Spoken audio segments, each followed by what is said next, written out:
And so what are some symptoms people might be able to look out for, Oh yeah.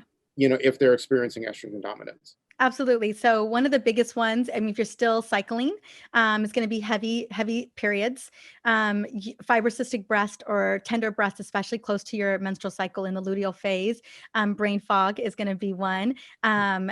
The other thing is going to be migraines and headaches. That's a big one as well. Constipation could be another one as well. Mood swings, high levels of anxiety, severe PMS symptoms. So you just feel bloated, you feel uncomfortable. Low back pain can be one as well.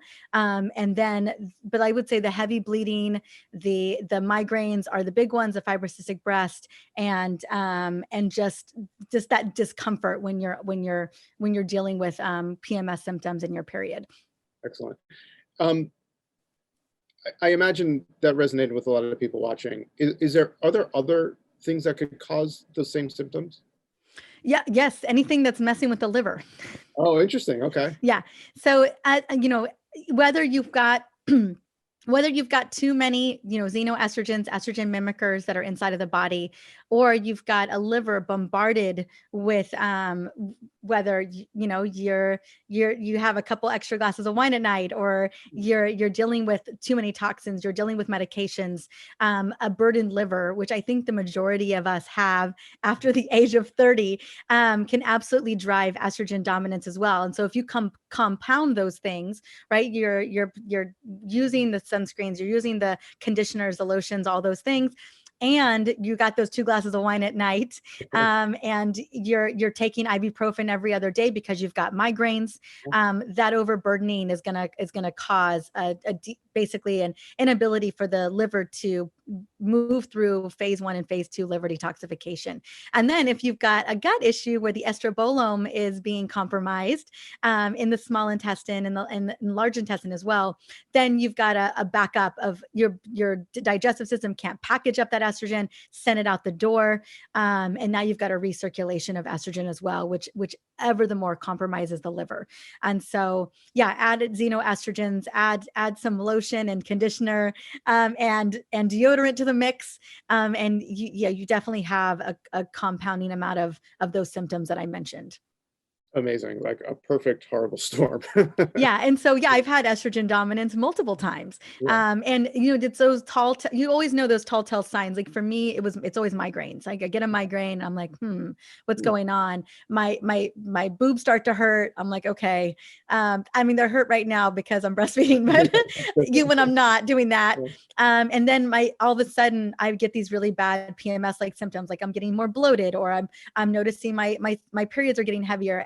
I get really snippy snappy at everybody. I watch people, how they respond to me, and I know I should be looking at my liver. I should be looking at my gut. I know that we've removed all those things from the house, so it's usually not the toxins. But the first step I always tell people when they're dealing with estrogen dominance or they're noticing those types of symptoms, it's time to look at the liver and the gut. Excellent. You answered my next question, which is like, what's the first step? Yeah. And obviously, with hormones, I would imagine like working with a practitioner is probably pretty important, because I don't know, is it a simple fix, or is it complicated, or it really depends on the patient? I think it really depends on the patient. I do believe in personalized medicine. Everyone is each and every one of us individuals. Again, we're based on those experiences. We're based on those decisions that we made in the past as well. So I think all of those things play into it. But I do think there's a lot of things that we can do at home. I recognize that not everyone can just hire a functional practitioner. Not everyone can just pay for an extensive amount of testing, Dutch testing, a full spectrum of metabolic testing, heavy metals and toxin testing, gut testing. We look at all that. I mean, it can get a little crazy, but no, there are absolutely some things that we can do that move the needle almost instantaneously. I think within a matter of weeks. That we can do at home. Yeah, that's super important. I want to give people that sense of hope and understanding that those little steps that we can do at home can go a long way. That's super. I think the trifecta, especially when it comes to hormones and just really inflammation in the body, is going to be the liver, the gut, and the stress. I think if we can tackle those three things, then we can get a handle on a lot of this. If those things you find yourself not clearing, like you're still having some major symptoms, then I think the next step is to really go deeper, start to look at the hormone system, start to look at what's going on in the gut. Are we dealing with something like SIBO, or are we dealing with major gut inflammation due to candida, whatever that may be that we need to look at. But that first step is really, one, creating some self-care, kind of recognizing and becoming more self-aware of what could be driving those stressors. Who's driving those stressors? Is it work? Is it people? Is it the day-to-day that's going on in your house? Like, how can you create a little bit of ease and grace in your life? And there's a lot of ways that we can do that. Goodness knows I learned the hard way, because I thought self-care was 100% selfish, and I never had time for that. So I know that place. And then the next thing is looking at what we're eating, what we're putting into our bodies every single day, and just being really mindful. And it's more so, adding in some of those good things, making sure that we're eating a lot of greens, making sure that we're focusing a lot on the fiber, the fats, and the clean proteins, and removing the excess sugar, the excess processed foods, maybe the excess alcohol, definitely the excess alcohol, the excess caffeine, the excess grains, the excess gluten, and the excess dairy.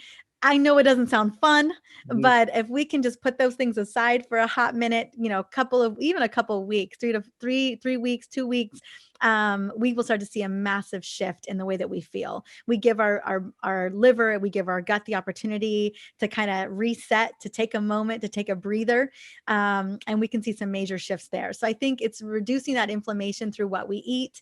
Clearly, we can add a couple easy supplements to help that liver function better. Things like magnesium, vitamin D, vitamin C, choline, B vitamins, something super. No, these aren't crazy supplementation. These are critical supplementation that our bodies need to function. And then just bring in the self-care, whether it's a 5-minute meditation from an app that you use, it's a walk outside in nature, it's breathing in an essential oil, it's having a moment to yourself before you walk in the door. I think all of these things combined, which aren't major shifts, these are very small shifts that can open big wide doors when it comes to our health and wellness. We could start to feel so much better. Awesome. Let's do something that is going to give people something really tangible. Yeah. They've got their Windex in their hand, they're throwing it away, they're done with their Windex. What do they replace that with? What's like your go-to? Yeah, water and vinegar. Water and vinegar. I honestly, that's it. Like some baking soda, you know what I'm saying? Like, it doesn't, you literally can make over your entire cleaning cabinet with the ingredients that you have in your kitchen. Water, some kosher salt if you need to really do some deep cleaning, baking soda, white vinegar, and some essential, I think essential oils are great for this as well. They smell good. They've got antimicrobial properties, and they make for great cleaning products. But yeah, that's it. That's our all-purpose spray, is just white vinegar, water, and some essential oils, some lemon and some lavender, and call it a day. We do like 2/3 water, 1/3 vinegar. Yeah. I think cool. Awesome. I want to talk more about essential oils too. I want to make sure we talk about your summit you have coming up, the Perimenopause Menopause Relief Summit. Why do you think it was important for you to create the summit right now?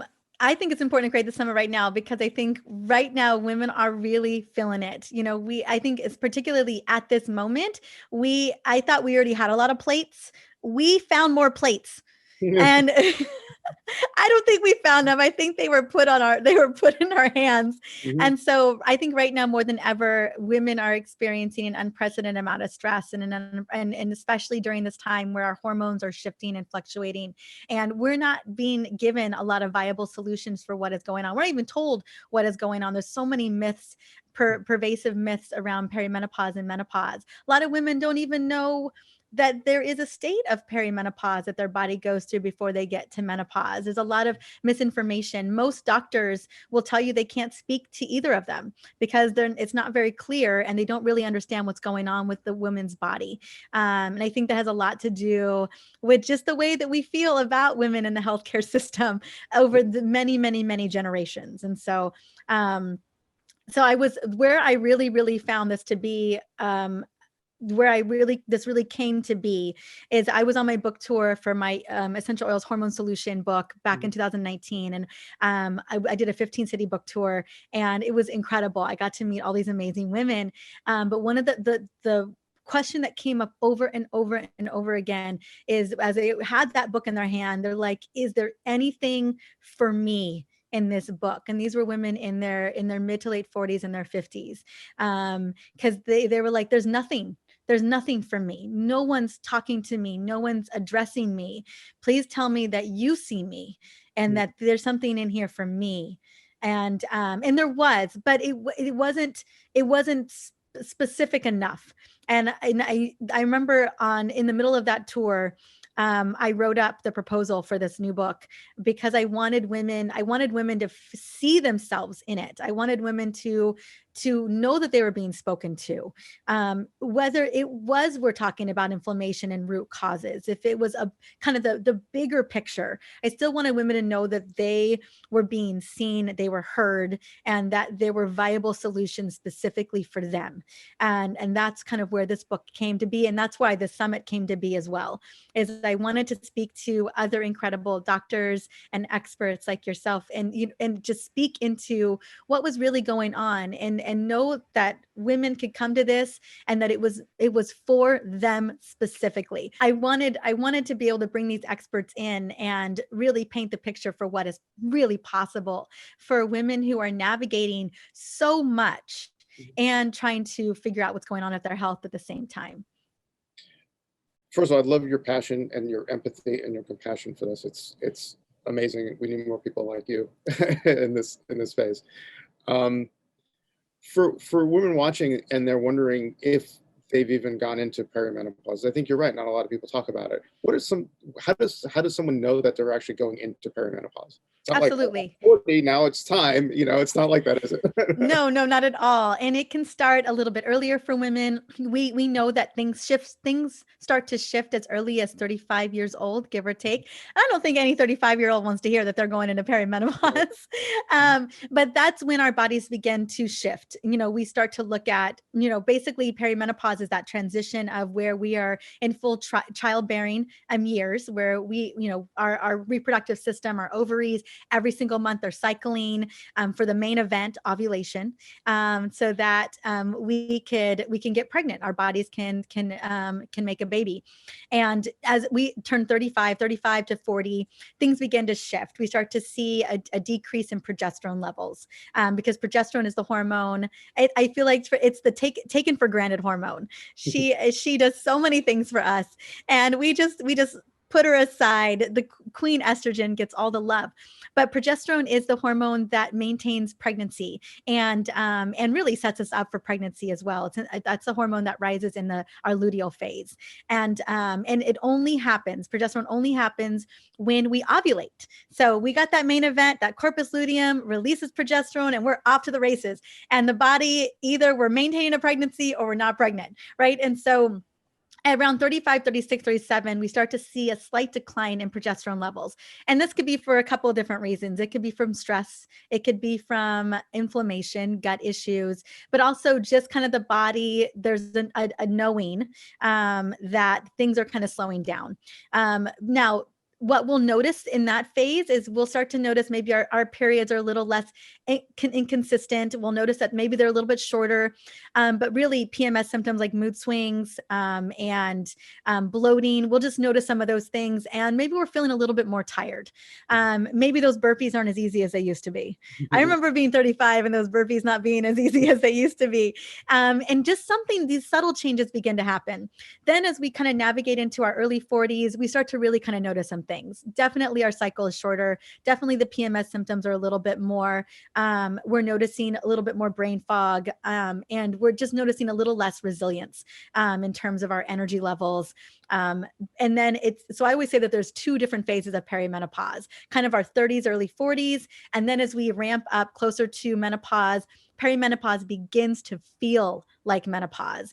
The hot flashes, the severe heavy bleeding, the migraines will start to pop up, the severe anxiety, depression, bloating, the exhaustion, those types of things really become more prominent. And I think that really the journey to menopause is much harder on women than actually being in menopause. Mhm. And so I think that where we're really finding that women are struggling is those years leading into menopause where we're in the crosshairs of it. Like we don't know if we're in one or the other. And really the only way we know we're in menopause is we haven't had a period for a full year. But we could have kind of ups and downs of having a period for a couple of months and then having no period for 3 or 4 months. And it can just look like that for, 3, 4, 5 years as we're ramping up to menopause.